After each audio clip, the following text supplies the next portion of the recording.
बच्चों, अब हम जानेंगे कि प्रविशेषण क्या होते हैं।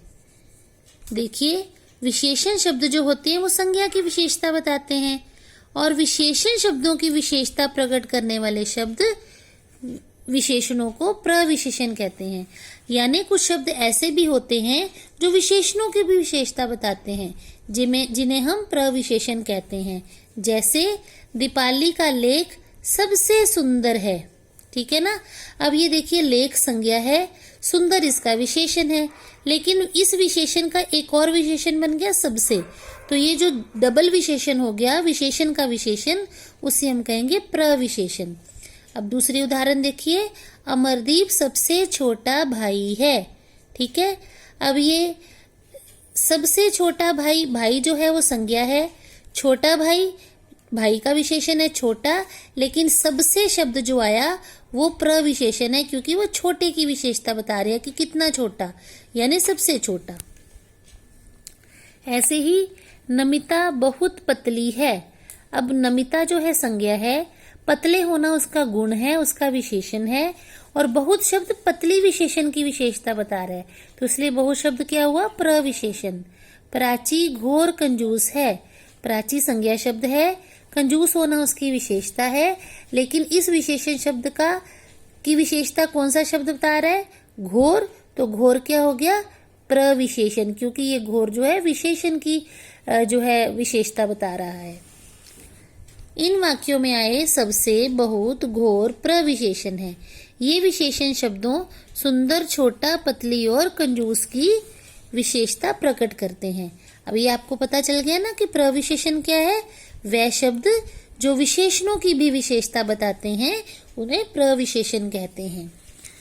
अगला है हमारा विशेषणों की तुलना। अब हम विशेषणों की तुलना, जब आप इंग्लिश में डिग्रीज पढ़ते हैं ना, अब हम देखते हैं विशेषणों की तुलना। इसको आप अंग्रेजी में डिग्री भी कहते हैं, डिग्री ऑफ कंपैरिजन। जब आप दो चीजों का कंपैरिजन करते हैं, तुलना करते हैं।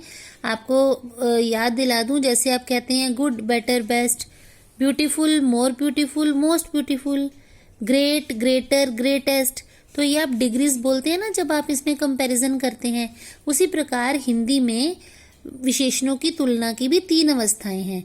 पहली है मूलावस्था, दूसरी है उत्तमावस्था, दूसरी है उत्तरावस्था और तीसरी है उत्तमावस्था। फिर से देखते हैं, इसकी 3 अवस्थाएं हैं विशेषण की। पहली मूलावस्था, दूसरी उत्तरावस्था और तीसरी उत्तमावस्था।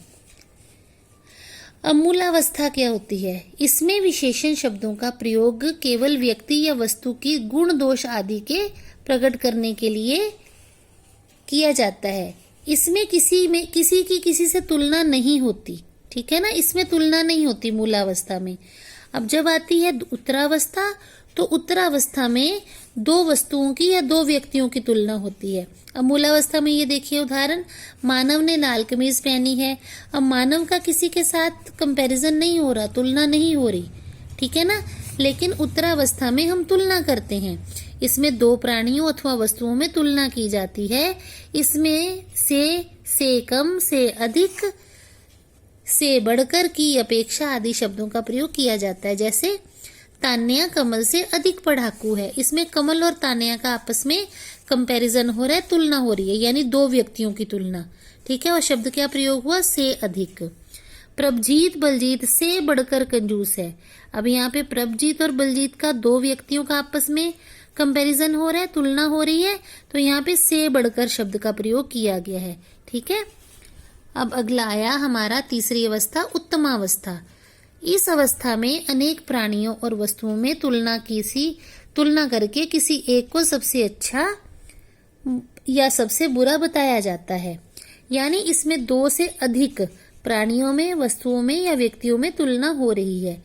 इस अवस्था में सर्वश्रेष्ठ, सबसे बढ़कर, सबसे मूर्ख आदि शब्दों का प्रयोग किया जाता है, यानी सबसे शब्द लगता है।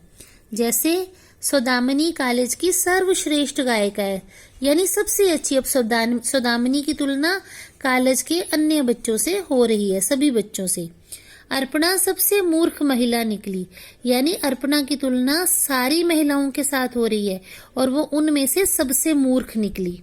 ठीक है, तो अब हमारी, जैसे आप अंग्रेजी में कहते हैं ना, पॉजिटिव डिग्री, कंपैरेटिव डिग्री और सुपरलेटिव डिग्री, ये आप अंग्रेजी में पढ़ते हैं ना, उसी को हिंदी में कहते हैं। पॉजिटिव को बोलते हैं मूलावस्था, कंपैरेटिव को बोलते हैं उत्तरावस्था, जिसमें दो की आपस में कंपैरिजन होता है, दो व्यक्तियों या वस्तुओं का, और सुपरलेटिव को कहते हैं उत्तमावस्था, जिसमें एक व्यक्ति का बाकी सबके साथ, एक वस्तु का बाकी सबके साथ तुलना की जाती है। तो ये आपको समझ लग गया होगा। अब इसको हम कैसे लिखते हैं, देखिए मूलावस्था के शब्द देखिए, सुंदर, योग्य, निकट, विशाल, अधिक। ठीक है, अब जब इनमें सुंदरता की जाएगी तो उत्तरावस्था में पीछे तर शब्द लगा दिया जाता है, सुंदरतर। अब सुंदर से बन गया सुंदरतर, योग्य से बन गया योग्यतर, निकट से बन गया निकटतर, विशाल से बन गया विशालतर और अधिक से बन गया अधिकतर। यह उत्तरावस्था, तर लगा के हम उत्तरावस्था की बात करते हैं। उत्तमावस्था होती है जब हम तम शब्द लगा देते हैं।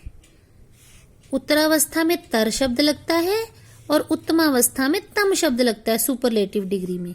अब ये देखिए, सुंदर, सुंदरतर, सुंदरतम, योग्य, योग्यतर, योग्यतम, निकट, निकटतर, निकटतम, विशाल, विशालतर, विशालतम, अधिक, अधिकतर, अधिकतम। ऐसे ही नवीन, नवीनतर, नवीनतम, प्राचीन, प्राचीनतर, प्राचीनतम, न्यून, न्यूनतर, न्यूनतम, निम्न, निम्नतर, निम्नतम, कठोर, कठोरतर, कठोरतम।